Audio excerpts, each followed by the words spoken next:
Just a short ferry ride from Seattle, one of Washington's most beloved island escapes is getting ready to roll out the red carpet. The Vashon Island Film Festival returns August 13th through 16th. The festival brings award-winning films from Sundance, Tribeca, and South by Southwest to the historic Vashon Theater. The founder of the film festival, Mark Sayer, is back to share a few films. Hello. Hello. Thank you for being back. It is the 5th year of the film festival. What can visitors expect this year? We have 8 features in competition this year, which are split between narrative features and documentary features. We have 17 shorts in competition. We have 3 special presentations. We have 3 local feature shorts and 4 local feature shorts, 3 local spotlight features. I'm messing that up. We have 3 local spotlight features, 4 local spotlight shorts, and some ancillary events related to the festival. So we're really excited. Oh my gosh, 5 years, incredible work. Let's talk about the movies. This is always the most fun. The first one that we're going to talk about is Tony, about Anthony Bourdain. Tell me about this one. This is an A24 film directed by Matt Johnson. A24 was kind enough to let us screen it a week early of its release here in Seattle. It is the biopic about Anthony Bourdain. Wow, it looks so good. I've seen this kind of everywhere already on social media. Yeah, 95% on Rotten Tomatoes. Whoa, look at that. Okay, that's definitely on the list. Theater is Dead is the next one we're going to talk about. I understand this one was also made on the island. Tell me more. Yeah, so this is a really exciting movie for us. It's presented in the local Spotlight feature section. And the quartet of young women that made this movie actually had their first film in our very first festival program.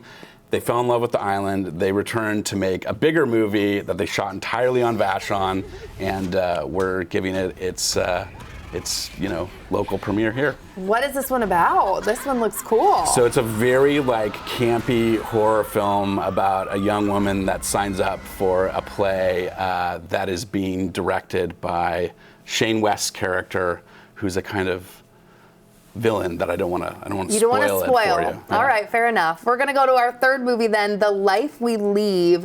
Local connection with this one too, I understand. This one is about return. It's a documentary about Return Home, which is a Terramation human composting company in Seattle. What? Yeah. So it's a movie about composting? So it's about how bad, in many ways, the traditional death industry is for the environment, and one of the alternative solutions for this is human composting, where you become soil in 60 days after you die. Oh, wow. That is a very interesting one. Okay, add that one to the list. You have all different, I feel like we've gone from horror to composting, human composting. A little bit of everything. A little bit of everything in Vashon. Okay, next one. Everybody is lying to you for money. We're going to listen in to a little sound. Here we go.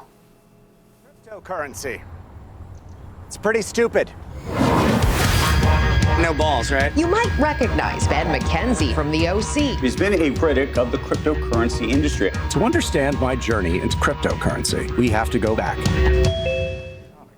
Tell me about this film, please. Yeah, so this is an amazing documentary as well. It's in our special presentation section.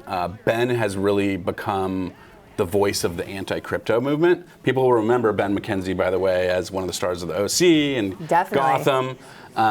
He is married to Marina Baccarin, the actress. It's just a really delightful and informative documentary dealing with serious subject matter, but with a lot of levity. Gosh, okay, yeah. That is going to be something everyone's talking about. This will be the last time to see it on the big screen, is here at the festival, so come watch it if you haven't seen it. Okay, and lastly, Silent Rebellion. Yes, Silent Rebellion won Best International Film at Raindance this year. Whoa. It's about a young woman that lives in rural Switzerland. Her life is upended by a personal tragedy, and it's really about her struggle for personal autonomy and turning trauma into strength. Wow, okay, you have given us a little of something for everyone. The festival, though, believe it or not, is more than great movies. you get to experience a little bit of the island. Tell me about this. Yeah, so kind of the most special thing I think about our festival is it's set on the island, which is beautiful in its own right, but it also has a very laid back kind of vacation vibe juxtaposed to bigger, more corporate festivals. So one of the pieces of feedback we get a lot from filmmakers and from guests is that it feels more relaxed, more comfortable. The filmmakers actually have the opportunity to see each other's work, which is something they don't necessarily get to do at other festivals. So it creates this very intimate sort of special presentation. Definitely. And before you leave, I understand the film festival supports the work of a nonprofit, Best Friends. Tell me about that partnership. Well, it was really important to us this year that even though we're going to have a great time this weekend with the festival, that our neighbors are dealing with some issues, and we wanted to be able to help. So we're taking all of the net proceeds from the shorts sections, donating it to Best Friend, which will go to assisting animals in the wildfires that need help. Gosh, what a great cause. Thank you so much for coming here. I have a lot to do on my homework assignment for watching film, so I appreciate it as always. Thank you so much. And the festival runs August 13th through the 16th. Go on over for the day or the weekend. It's just a short ferry ride from Seattle and Tacoma.